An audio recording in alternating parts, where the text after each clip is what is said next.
Welcome back to the Celtics Nation Rise podcast. I'm your host, Griffin Aldridge. I'm your co-host, Luis Gomez. And I'm your co-host, David Karras. Hey, look at that. We got a new co host joining us. David, thank you for joining us as a co host. Love to see it. Happy St. Patrick's Day, St. Patrick's Day special. Can't talk for a second. Lewis, we have some beef now. David and I are pinching you. You're not wearing green. You're not wearing green. You messed up. You messed up. You messed up big time. Look, David, Uh, want to show him what you got? You got the show it off. Show it off. The Celtics baseball jersey. Yes, sir. I And I feel like got you're always wearing green. what? You're always wearing green. Yeah, but look, I'm not getting pinched today. You're the one who's getting pinched. Unbelievable. I mean, Unbelievable. I just woke up. I just woke up. You messed up. You messed up. So just really quick, happy St. Patrick's Day. David, question because I know you're in the area. Did you end up going to the St. Patrick's Day parade yesterday in Boston? I did not. I have work commitments, unfortunately. That is the Yeah. tough part of being a young to mid 20-year-old kid is that the schedule I have is I work Friday, Saturday, and Sunday, 3 13-hour days. But that Yeah. allows me to hop on amazing podcasts like this at 12:30 on a Monday. So that's the sort of trade-off I give. But no, I wasn't able to go, but I did see, of course, your friends on social media go and all that, and I saw a lot of people getting wild. Oh yeah. So yeah, The- whoever was there, I hope they stayed safe and had a good time. Oh yeah, I heard the world of t-shirts is there. You guys hear about him, Josh? I hear he was there with the green dyed hair. Love it. Love to see it. Great day in Boston. Today though, happy St. Patrick's Day.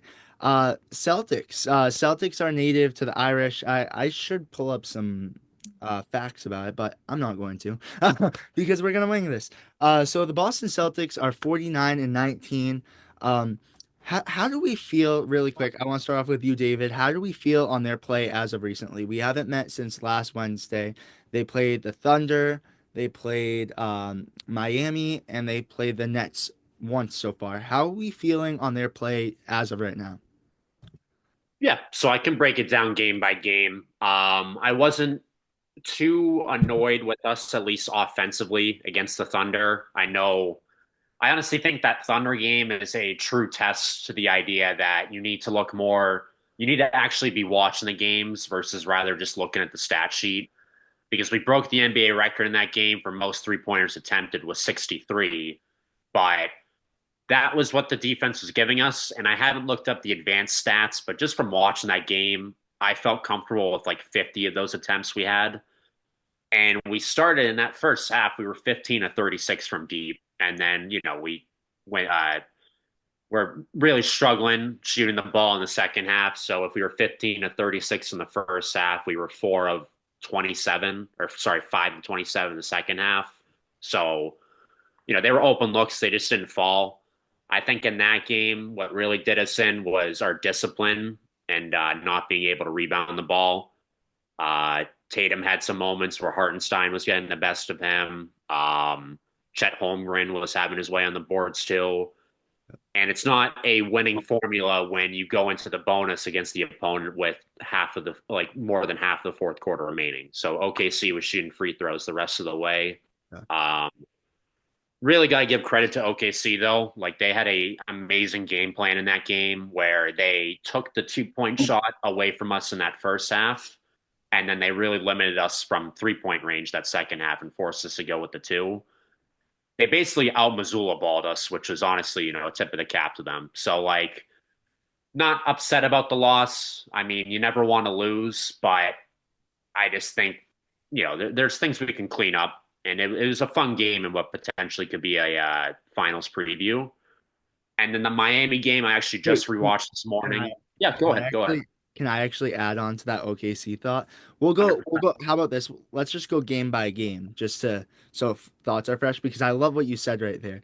I agree. I think it was well executed by the Boston Celtics and I on Celtics Talk Weekly, I said I wasn't disappointed in the game. I honestly wasn't. I thought OKC just out schemed us. They had a better game plan, and the Boston Celtics gave it a tough fight. And I feel if you had Porzingis and if Jaylen Brown had a better night, then the Boston Celtics could have easily won that one. I don't know what your thoughts are on that one. Do you agree with my thoughts on that though? Yeah, that's where us not having Porzingis really hurt because they were just able to attack the rim with ease. And Porzingis, ever since he came back in December, those first 15, 16 games, we were one of the worst teams in the league at rim protection. Hmm. And that's been sort of sliced in half, where we're like a slightly above average team now with Porzingis protecting the rim. So that really hurt us defensively because Shea Gilgeous-Alexander, Chet Holmgren, Hartenstein, whoever could just drive to the rim with ease. And in a way, it also hurt us offensively because that's a guy like KP that we all know who can stretch the floor. You have to respect his ability to be able to hit a 3-point shot. So that was just another 3-point shooter that we could have used to maybe get that 3-point percentage up from what it was. So absolutely, we definitely missed him on that last Wednesday night game.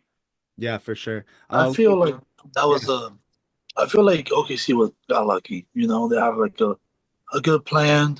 They they they planned it really good, and they got lucky with that one. I feel like if we played them the very next day, we would have definitely dominate them. yeah. I Yeah, I mean, the thing about it is like it's one game where they blew you out last game and you come in there with some fire, but at the same time it's OKC. Like they're a great team and it would be a great finals matchup. That's the one series where I question and I'm like, all right, I'm not scratching my head being like, all right, they're gonna lose. No, but I think that would be a 6 or 7 game series easily.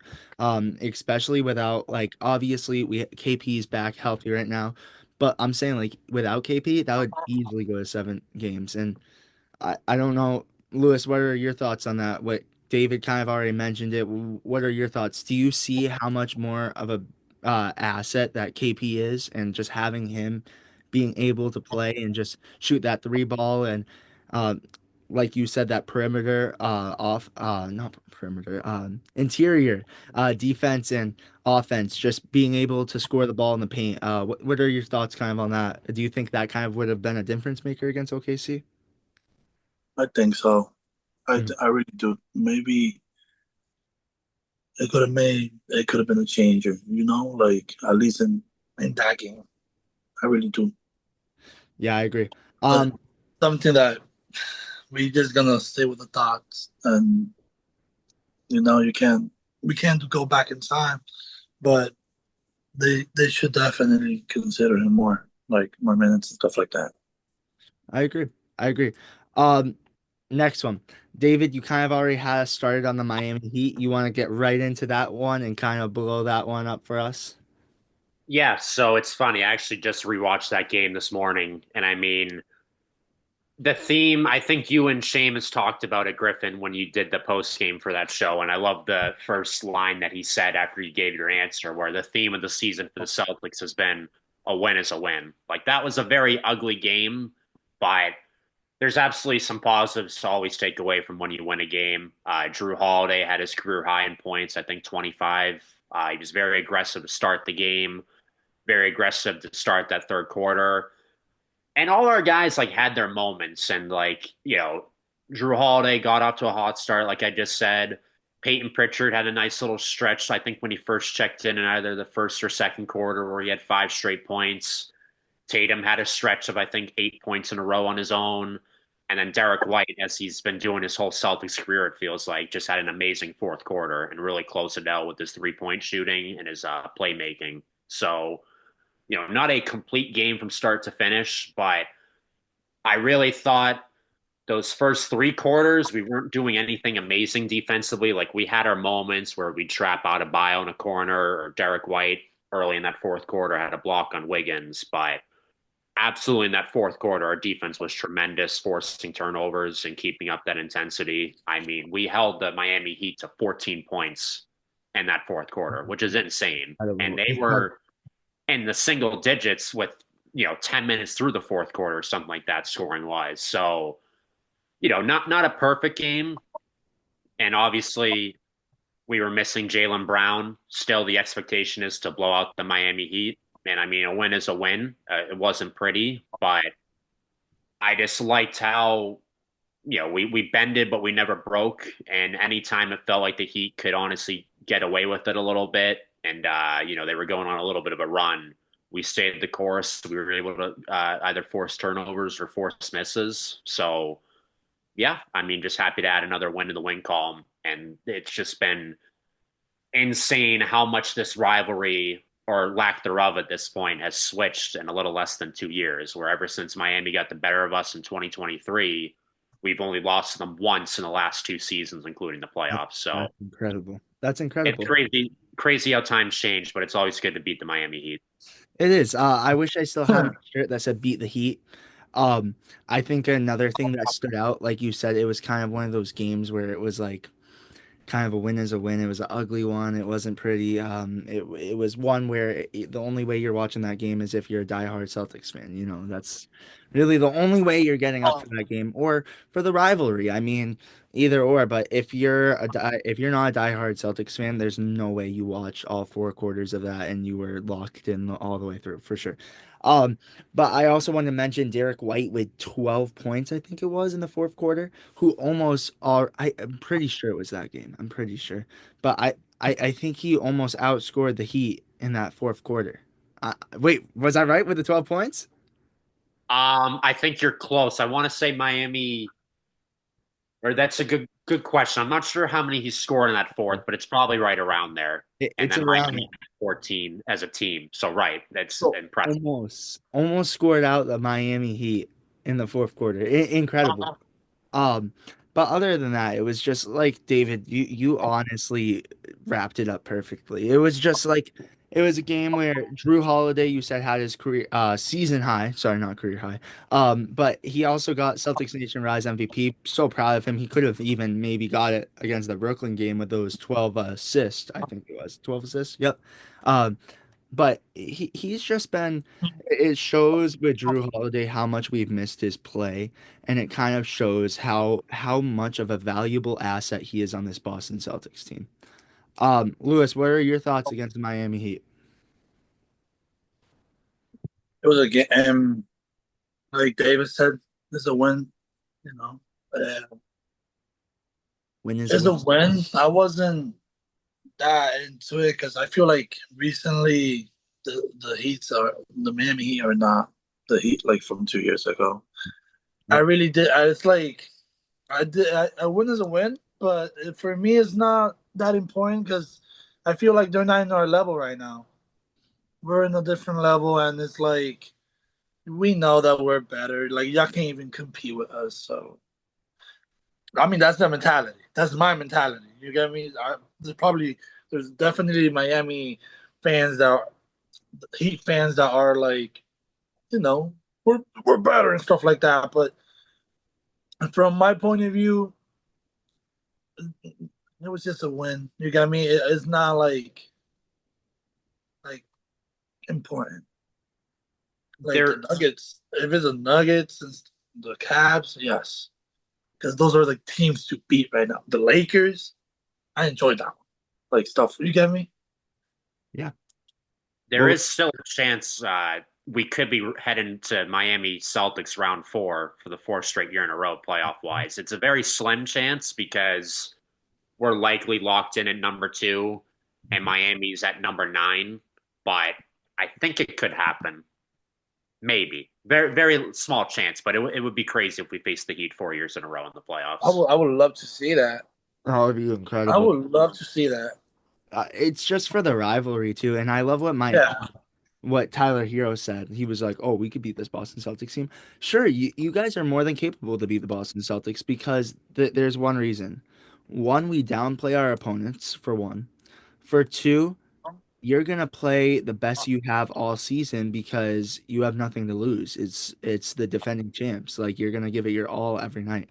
So that's just my thoughts on that. Kind of to wrap it up. I don't know if you guys have any final thoughts on that Heat game or if you want to move to the Brooklyn game. Yeah, I mean, the Heat are always going to give us a good shot because they have the best coach in the NBA, Eric Spoelstra. And, a big reason why they took that one game against us last year in the playoffs in game two was because they shot like 60% overall and 50+% from three.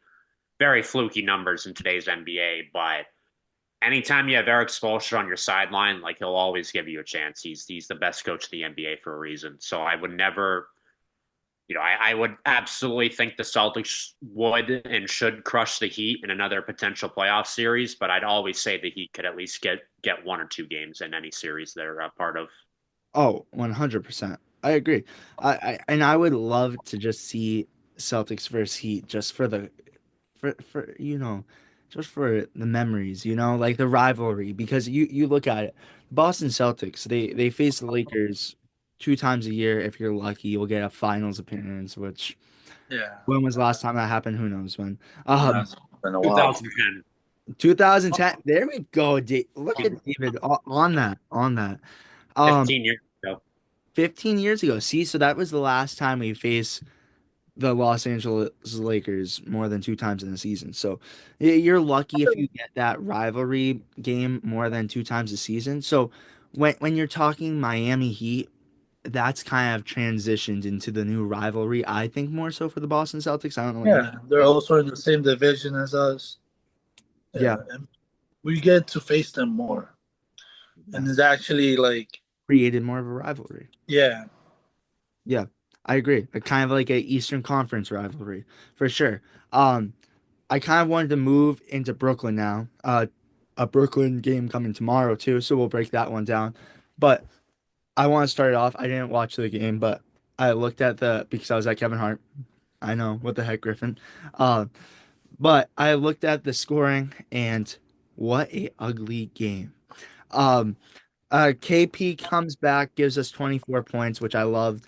Tatum, I think I'm not even looking at my phone, and that just proves I know the stats. I think Tatum gave us like 20 or something like that. I know Drew Holiday had like 12 assists.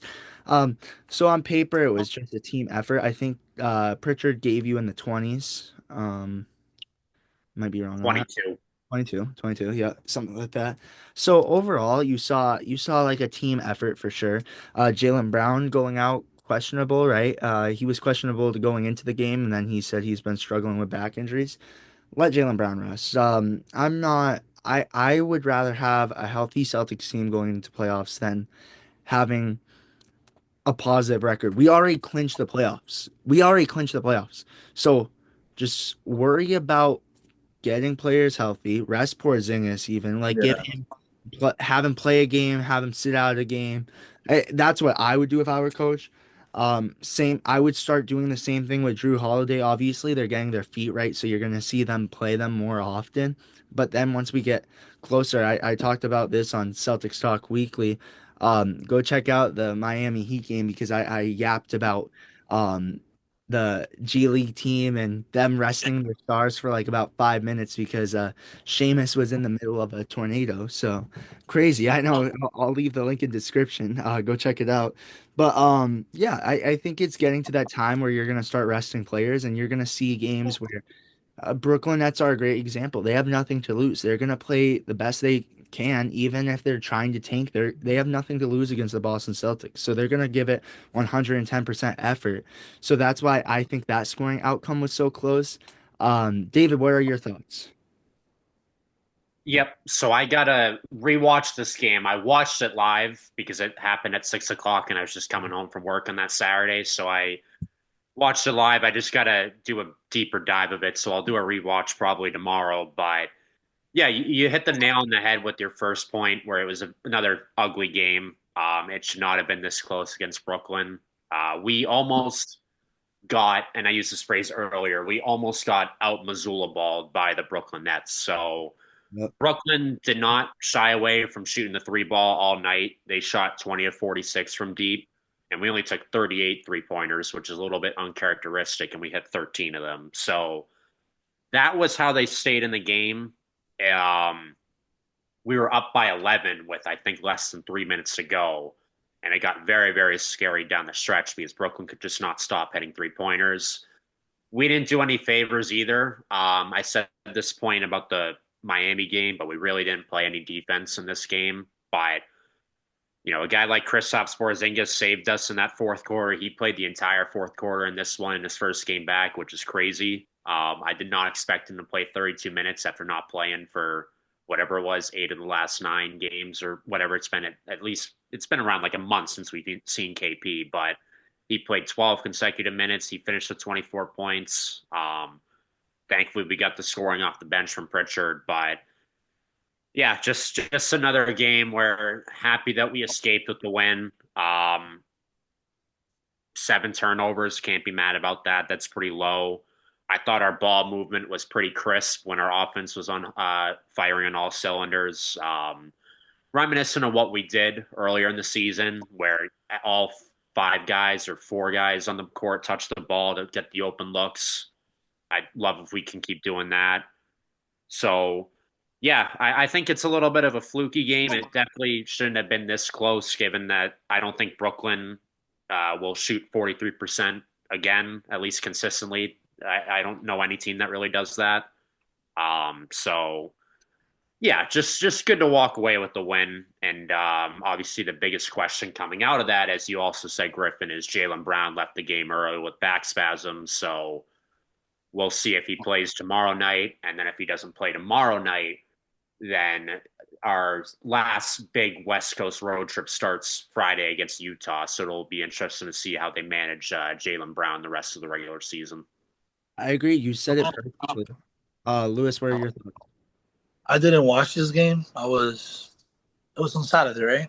Um, yeah, so I was out. I was working. So I did saw the score. I wasn't. I was shocked. I was like, wow. But Jaden Brown would he left the game with back spasm and stuff like that. But I feel like it should have never been this close.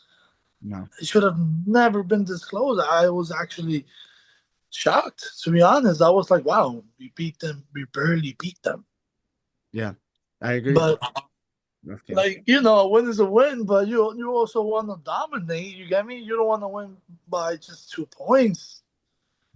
No, But absolutely. you want to see your team dominate, like hit every the game plan and stuff like that. But like David said, the Nets had they were shooting the ball really good from the 3 point line at some point.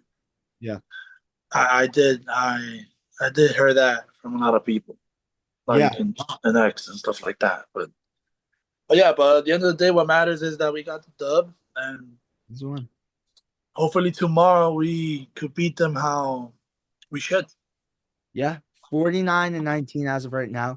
Shout out to the caveman, by the way. He left his sticker up there on the post. You were supposed to go check that out. Lewis never went and checked it out, but whatever. Oh, I'm gonna go soon. I'm gonna go. I have to. I It's have there. to. He showed proof. He put proof on his story. His caveman sticker is there. Um, So really quick, I want to ask one more question, St. Patrick's Day question before we get into the last game, and then I'll say a quick story, and then we'll head out a short podcast today, just kind of giving you a little special. We'll give you guys more on Wednesday. Um, but first thing I want to ask is, should the Boston, it could be a yes or no question. Should the Boston Celtics bring back their St. Patrick's Day uniforms? Yes or no? 1000% yes. Yep. 1000%. I just saw um, Stoolie Dan Greenberg from Barstool Sports on X post like a photo of the old St. Patrick's Day jerseys we used to wear with Paul Pierce rocking it in the photo. It brought me back. Those were amazing. I forgot those days in the early 2010s watching them play on St. Patrick's Day wearing those uniforms. Absolutely bring those back. Beautiful. They need to be back. They need to be. They need to be. All right, I'm gonna just say the story and then we'll just get into our scoring predictions. But it was actually funny. So I was playing basketball last week at the park in Old Orchard Beach. Went for a little drive, went to Old Orchard Beach, and I was just hooping, and there was the nicest older man there, and he was just sitting with me. He's from LA, big Lakers fan, and he was telling me, he was like, "Listen, I hate to say it, but I'm not a Celtics fan, but I do think the Boston Celtics are gonna win it this year." He said that he thinks they're gonna go back to back. We were just chatting it up about Celtics, Lakers, just MLB, NBA, just chatting it up. Nicest guy. I just wanted to give him a shout out. Just night a wholesome moment for me. Like I was just playing basketball and he came up and he saw me with my Jalen Brown shirt, jersey, as Seamus calls it, jersey. Um, but it's just super wholesome and like it shows that like depending on the LA fan you are, I feel like if you're older, then you have more class. But if you're younger, and I saw a post that Randy had that they were some Lakers fans were messing with them, but it depends. So that was kind of a wholesome moment for me. So I wanted to kind of give a shout out to that. But scoring predictions, what do you guys have against the Brooklyn Nets? Lewis, I want to start off with you with this one. What are your score predictions against the Brooklyn Nets? Hopefully, we beat them now by 2 points. I'm expecting at least a 10 point difference. Yeah. So I'm gonna go with 116 and 103. Okay. I love it. Celtics. Yeah. I love it. David, I'm excited to hear your thoughts. What are your thoughts and what's going to cause the Celtics to do that? Sure. So I definitely wouldn't, if you're betting on tomorrow's game, I definitely wouldn't hammer the over. I think it's definitely going to be the under. I expect the Celtics to rest one or if not both of the Jays, maybe Derek White, Holiday, whoever. But with all due respect to the Brooklyn Nets, I expect whoever the Celtics put on the court to be able to beat them. So I'm saying the Celtics will win 107 to 100. I don't think they'll shoot over 40% from three again against us tomorrow night. So I think we'll be able to get this win, but I expect some rest on Boston's end. So I think it'll be another one that's close to towards the end of the game. I agree. I think you just said it right there. I feel like it's a game that you're gonna get rest in. You gotta get rest in against the Brooklyn Nets. I mean, they're a team that come out and strike you and really beat you, but I think ultimately Boston comes away with the dub tomorrow. I think it's gonna be a game where it's gonna kind of be back and forth a lot of the game. Maybe the Celtics get to a big lead, and then when you've seen those habits, they go up to the lead and they just die. Like they take their foot off the gas pedal and it creates bad habits. But I think ultimately Boston will come up with a dub. I think it'll be 112 to 105. I think the Boston Celtics will win, but it's the battle. It's how to get there. It's gonna be what are we doing? Is Baylor Shireman playing? Are we having a lot of injuries? Yeah. But any final thoughts before I wrap it up, you guys? For me, it's just I hope that, I'm all for wrestling players. There's only 14 games left. I just hope before the playoffs start, we get at least a 5 game stretch with our top six totally healthy because that's the only thing that kind of makes me nervous about this playoff run is well, there's two. I mean, I guess it kind of is the same point, but I'll say two things that make me nervous about this playoff run are the Celtics running out of gas and the Celtics not being able to rebuild that chemistry from that top six that won the championship last year. Now, people could be watching this and saying, why are you worried about this team playing together when they played together all last year and they won a championship together? Like they built that chemistry already. Well, it's a different season, and we barely seen KP play. Like he's only going to play a maximum of 40 games, and that's not even half the season. Drew Holiday's been in and out. Jalen's been dealing with knee and back problems since the start of the season, and Al Horford has that terrible big toe sprain. I hope he's doing okay, and Tatum is also dealing with the knee problem too. So I just hope before we rest everyone the last 3 to 5 games, we just get one final stretch where everyone's active, build back that chemistry because it's hard to turn that switch on come playoffs. Like everyone thought that the Nets were going to beat us 3 years ago with Kyrie, Katie, and Harden. We're like, oh, Kyrie now got clearance to play.